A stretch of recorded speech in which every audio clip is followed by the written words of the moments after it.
Hi everyone, and thanks for checking out my channel. I'm going to have a look at the WTI crude oil to see what's gonna be the plan for the coming week, and potentially, or at least what will come for the coming few days.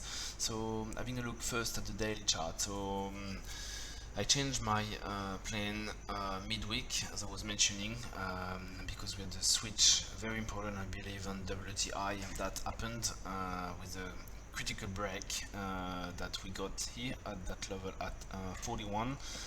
And we can see here that we also broke the trend line on the RSI quite significantly here end of the week, so that's very important. We didn't see any pullback as we've seen before, so as I was looking at that point here, when it did reject strongly on 42, was another touch on that trend line that could have actually pointed to some sort of inverted cup handle building up. So if we zoom in on the 4 hours, it's a bit more obvious. Just delete this, but previously we had something like this that could have formed a pattern like that, and the handle forming somewhere there.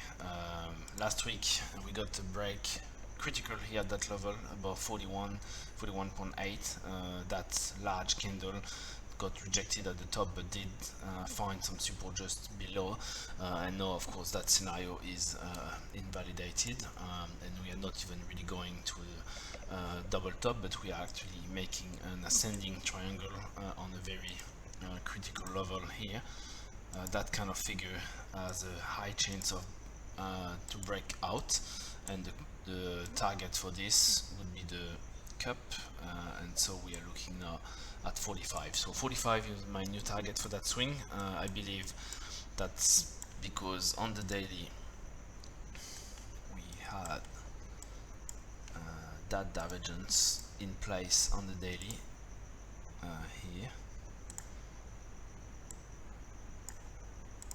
that we are going to retrace all the way from that swing up at least to 43.5. so that's the immediate target that we're gonna get there.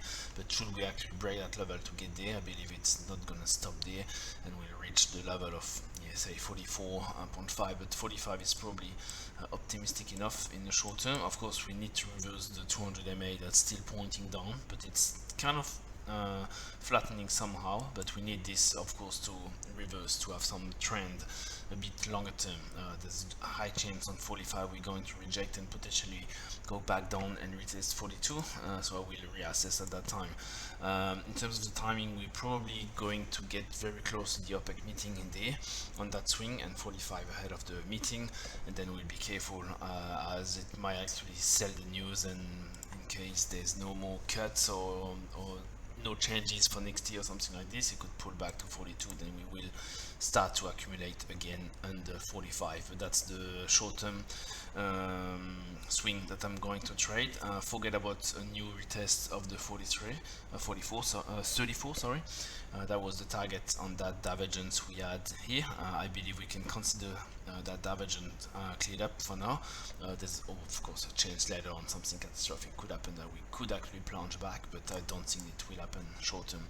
Looking at the quote report, also supporting continuation of the move, so we can see the open interest was relatively strong during that period of time. We'll be zooming on the 4 hours as well, so it was relatively flat in terms of the price, around 41, but we've seen that large move to the downside that did actually keep most of the move for most of the time, I believe, during that period.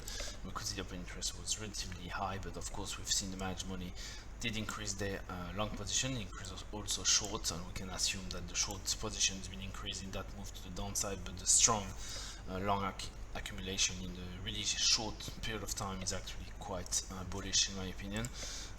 Nothing much to tell apart from some short covering from other traders, but otherwise, and swap dealers of course they are also reducing their long exposure, which is quite a good sign, increasing shorts, they're covering against higher price, which is definitely a positive. So yeah, that'll be the plan for the coming weeks. Of course we're having invalidation should we actually break below 41.5, and then if that would happen, then we are likely to see some retests at the 40 level.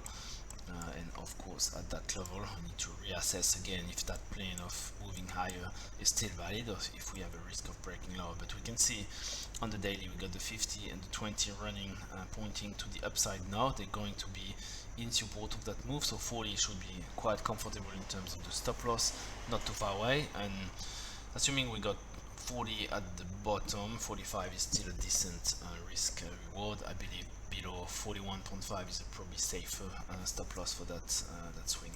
So yeah, that's all for WTI. I'll check this on midweek, see how we go. Until then, I wish you safe trading, and I speak to you soon. Cheers, bye.